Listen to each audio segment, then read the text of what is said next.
Hello everyone and welcome to the first race of the fourth round of the IVRC Touring Car Championship here at the legendary track in Brands Hatch. As we wait for the drivers to prepare for race 1, we will have a quick look onto the grid. Matthew Ellington just keeps up the pattern that race debutants will keep pole position in TCC, so he starts from pole in debut, as I said, just ahead of Max Zwerka in second. Nick Gatzidakis once again up front in third, ahead of Konstantin Grimminger in fourth. Bob Sacamano opens up row 3 on the grid in 5th ahead of Martin Jacek. Christian Alvarez and Jesus Chirinos share a complete Venezuelan 4th row, just ahead of Francisco Vasquez and Bernard Bruce, who's also new to the TCC grid. Row 6 on the grid completely is filled by MPG competition as Carlos Frau takes 11th and Philip Folland takes 12th, just ahead of Emerson Barina, who starts in 13th.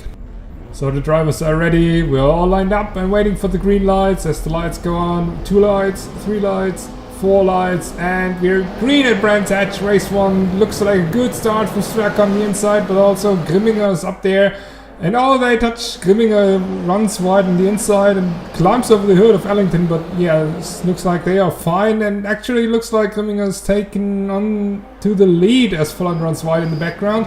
And so he does, coming up into the lead, into the Druid's hairpin, and yeah, Ellington down to third only.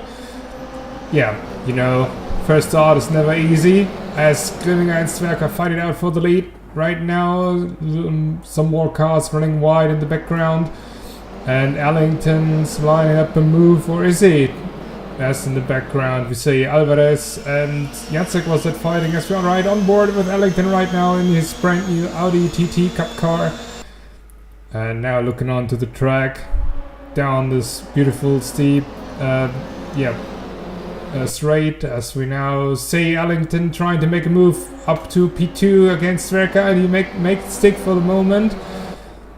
But Grimminger is easily up into the lead and trying to break away from the rest of the pack, but doesn't seem so easy at the moment, as we see some tire smoke going up in the corner right there. And we are now ending our first lap, looking from the rear view from Grimminger onto Ellington, who's trying to challenge him.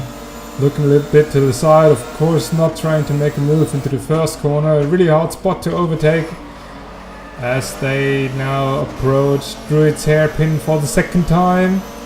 Ellington trying to make a move around the outside, braking late, but Grimminger can fend that off easily. Ellington now for the switchback. Little bit of door rubbing between them. Ellington in fact ahead of them, as they both had to run a little bit wider than expected, but Ellington's now back up into the lead on lap 2. Grimminger looking to the inside once again, but yeah, although Ellington does run wide, he'll easily defend the lead. Zwerka is now in the mix as well. No, there was Nick Gatzidakis spinning in the background into the barrier as he went, and yeah, that's a shame for him. Season going from bad to worse at every race, it seems. But the leader still fighting it out, as we can see Ellington trying to defend, trying to hold on to P1. Which isn't easy against the experienced drivers now. Oh, Grimminger so close onto the back of Ellington, but doesn't look like he can make it stick. Even more tire smoke in that corner right there,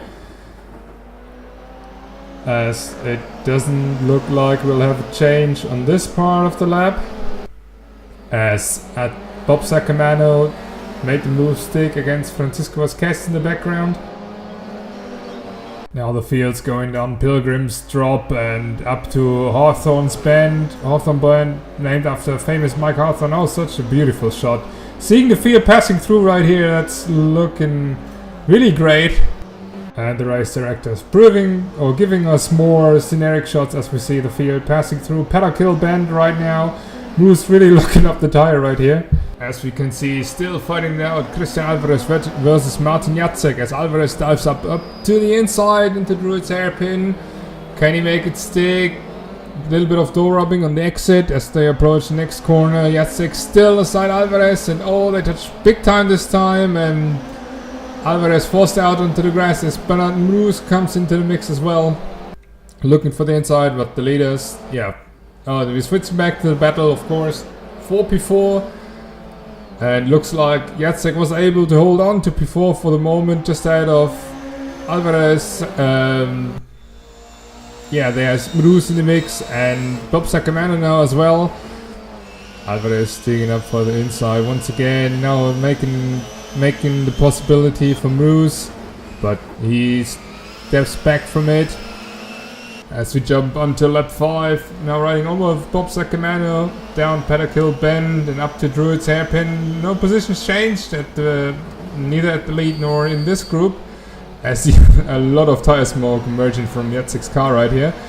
But yeah, the fight is still going on with 4P4, and everyone's trying to make it work for him or her or whatever. And Sacamano sliding, drifting off the circuit, braked on the grass and lost one position. That was a drift Ken Block would be proud of. Well done to save that from, being worse or whatever. As we jump onto Philip Volland's car, it's Opel, he's trying to make a move onto Carlos Frau, his teammate, but bails out of it, and now Frau is running deep into the corner, but Volland stepping out of it once again, perhaps not as aggressive as we saw him in previous races. But in lap 6 it's all about to change as Carlos Frau tries to make a move around Jesus Chirinos but doesn't make it work, and nearly disaster for MPG competition in the lower half of the field, but everyone's safe. In lap 7 nothing has changed too much. So Christian Alvarez now spinning out of the contention 4P4. But looks like he can continue running wide into the grass and losing even one more position or 2 more positions, 3 more positions to the back markers this race. 2 laps later then, it looked like into Paddock Hill Bend, Matthew Ellington has finally made it work to work his way up to the inside of Grimminger, of course, and now Grimminger dives up to the inside to defend from Ellington, who's trying it around the outside. He did this move before and didn't make it stick, and so again this time coming on a little bit onto the grass, but he can defend his lead for the moment as Ellington is eager to go into P1. Now up to the inside into 30s, but bails out of it. Really aggressive now Ellington. He sees his opponent struggling, but who would not be that aggressive if it's for P1 onto the grass. Ellington as Grimminger trying to defend once again to the inside. But Ellington later on the brakes, trying to bail with Grimminger on the outside. Can he make it stick? In this fast right-hander going around the outside, Ellington takes the lead. Grimminger tries to hold onto it, but there's one position up. Into the lead goes Matthew Ellington, and one position down. Into P2 goes Konstantin Grimminger, a little bit onto the grass, and that should be over for it for the moment, although Grimminger is not too far away. As we can see from one of our static cams, the reason why Francisco Vazquez retires from the race, he crashed heavily into the wall, breaking his car apart, and then he just escaped into the pits. Shame for him. But Matthew Ellington, of course, now going on to the last time over the start-finish straight, and he wins his first IVRC Touring Car Championship race at this very moment. Congrats to him. As we saw Grimminger finishing in second, and we just missed Sverka going over the line in third, but that's the podium, and now up to the race results. So Matthew Ellington won his first race in the TCC with Konstantin Grimminger and Mark Sverka completing the podium. Martin Jacek in fourth, just ahead of another debutant today. Bernard Moose in fifth. Bob Sacamano in sixth, just ahead of Philip Volland and Jesus Chirinos. As we turn our attention to the second page of the grid, where we can see Carlos Frau in 9th, just ahead of another debutant, Emerson Bardina in 10th, scoring the final point. Unfortunately, we had 3 retirements. In this case, it was Francisco Vazquez, Christian Alvarez, and Nick Atsidakos. So, I hope you enjoyed the race. It was a really close one, and we are all now looking forward to race 2.